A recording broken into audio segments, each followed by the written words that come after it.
उत्तर प्रदेश के बदायूं में दरिंदगी की हदें पार कर देने वाला मामला सामने आया है, जिसने इंसानियत को शर्मसार कर दिया है। बीते मंगलवार यानी 19 मार्च देर शाम को थाना सिविल लाइन क्षेत्र में हैवान बनाए एक आरोपी साजिद ने घर में घुसकर एक ऐसी वारदात को अंजाम दिया जिसे सुनकर सबकी रूह कांप गई। दरअसल आरोपी ने पड़ोसी के 2 नाबालिग बच्चों की धारदार हथियार से निर्मम तरीके से हत्या कर वारदात को अंजाम दिया है। इसी बीच अपने भाइयों को बचाने की कोशिश में तीसरा भाई भी घायल हो गया है। दोनों आरोपी अलग समुदाय विशेष से जुड़े हुए हैं, जिसके चलते वारदात की खबर ने माहौल में गर्मागर्मी बढ़ा दी है। देखते ही देखते मौके पर बड़ी भीड़ जमा हो गई, जिसने आक्रोशित होकर आगजनी के साथ बवाल मचा दिया। हालांकि पुलिस ने भी मुस्तैदी दिखाई और 2 में से एक आरोपी को एनकाउंटर में ढेर कर दिया है। दरअसल ये पूरा मामला बदायूं के बाबा कॉलोनी इलाके का है। वहीं जिस जगह पर इस वारदात को अंजाम दिया गया था वो थाना सिविल लाइंस क्षेत्र के पुलिस चौकी से चंद कदमों की दूरी पर ही मौजूद है। यहाँ रहने वाले जल निगम में ठेकेदार कार्यरत विनोद कुमार अपनी पत्नी, बच्चों और मां के साथ रहते हैं। विनोद कुमार सिंह की पत्नी अपने घर पर ही पार्लर चलाती हैं। पार्लर के सामने ही एक सैलून की दुकान है। स्थानीय लोगों के मुताबिक मंगलवार को सैलून चालक जल्दी दुकान बंद करके निकल गया, जिसके कुछ देर बाद शाम को सैलून संचालक आरोपी साजिद और जावेद उनके यहाँ पहुँच गए।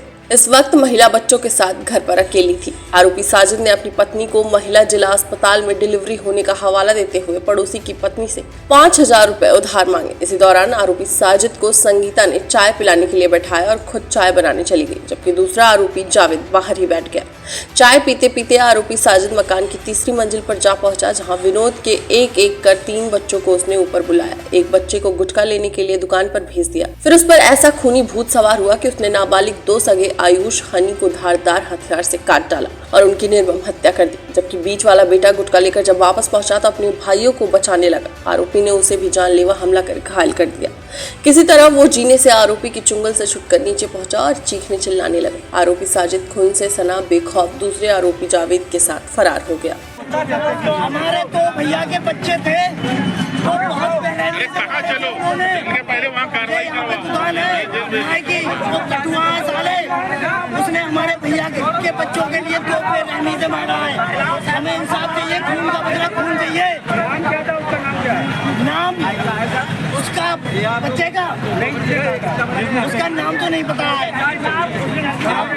आयुष और पीयूष नाम है और अन्नी 3 बच्चे हैं मेरे भैया के। वो कहाँ का रहने वाला है? वो सकानू रहता है, सकानू का रहने वाला है। यहाँ पर हाँ दुकान चलाता है। बस उसे थाने में से यहाँ मुझे दिखवा दो, चौराहे दिखवा दो। मुझे केवल खून का बदला खून चाहिए। बता दें पूरे मामले में मां ने बयान देते हुए बताया कि आरोपी साजिद और जावेद 2 थे, जबकि बदायूं एसएसपी आलोक प्रियदर्शी और आईजी राकेश कुमार सिर्फ एक ही आरोपी का नाम बता रहे थे, जिससे ये साफ हो रहा है कि पुलिस कुछ तो छुपा रही है। आप जानते हैं कि ये आज सायंकाल की घटना है और 2 बच्चों की हत्या हुई। उसमें खून से लथपथ अभी वहाँ से निकल गया और हमारी जो पुलिस टीम को पता चला, उसने पीछा किया तो इसको शेखोपुरी जंगल की तरफ ज्यादा दिखाई दिया। वहाँ हमारी टीम जब एसओजी और लोकल थाने पुलिस पीछा करते हुए पहुंची है, उस समय वहाँ पर जो है उसने फायर किया, जवाबी फायर किया और भागने का प्रयास किया। पुलिस ने फायर किया, इस जवाब में जवाबी फायरिंग में वो घायल हुआ और उसकी मृत्यु। इकलौता आरोपी था, वो खून से पूरा लथपथ था। उसको पब्लिक ने, हमारी टीम पीछा करी, लोगों ने बताया कि लथपथ खून व्यक्ति इधर गया हुआ है, भागा हुआ है। फिर उसने उसको पीछा किया। तो घटना के पीछे क्या कारण था, पता चला सब? घटना के पीछे कारण का हम लोग पता लगा रहे हैं। घटना के पीछे क्या रंजिश है, लेन देन का विवाद है या किस तरह विवाद है, इस बारे में बातचीत हो रही है। क्योंकि वही परिवार दुखी है और उससे ज्यादा बातचीत नहीं हो पा रही है। जैसा वो आगे बातचीत होगी हम आपको बताएंगे। वो घर में गया, घर में जाने के बाद उसने जो है पहले उसकी बच्चों की दादी से मिला, उसके बाद वो बच्चे ऊपर चले, सीधा ऊपर तीसरे मंजिल पर गया। वहां पर जाकर 2 बच्चों को उसने हत्या कर दी। तीसरा बच्चा छोटा था, वहां से उसने थोड़ी छोड़ दी और नीचे भाग गया। घायल बच्चा सर इस समय किस हालत में? ठीक हालत में है। आरोपी सर कहाँ का रहने वाला है?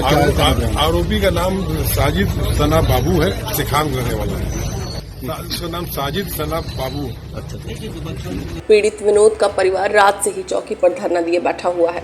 हालांकि पुलिस ने मुस्तैदी दिखाते हुए कुछ ही घंटों में आरोपी साजिद का लोकेशन पता कर उसको गिरफ्तार करने पहुंची, जहां आरोपी ने पुलिस पर फायरिंग शुरू कर दी। इस दौरान मुठभेड़ में पुलिस ने उसे मार गिराया।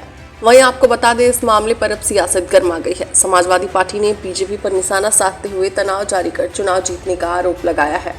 बदायूं की घटना हैरान करने वाली है, रोंगटे खड़े कर देने वाली है, बहुत दुख उत्पन्न करने वाली है।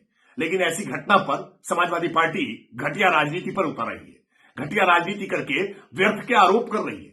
जबकि सच ये है कि योगी आदित्यनाथ सरकार ने ऐसे किसी भी मामले में पूरी कठोरता से कार्रवाई करने का हमेशा उदाहरण दिया है। इस मामले में भी एनकाउंटर करके अपराधी को मार गिराया है। अगर सत्ता की होती तो समाजवादी पार्टी की सत्ता में ऐसे अपराधियों को सत्ता का संरक्षण होता और समाजवादी पार्टी अब भी व्यर्थ के आरोप प्रत्यारोप कर रही है। बेहतर होता कि वो पीड़ितों के जख्मों पर मरहम लगाने का काम करती। अगर मरहम नहीं लगा सकती तो कम से कम नमक तो ना छिड़के। टेक्स्ट रिपोर्ट अटल टीवी।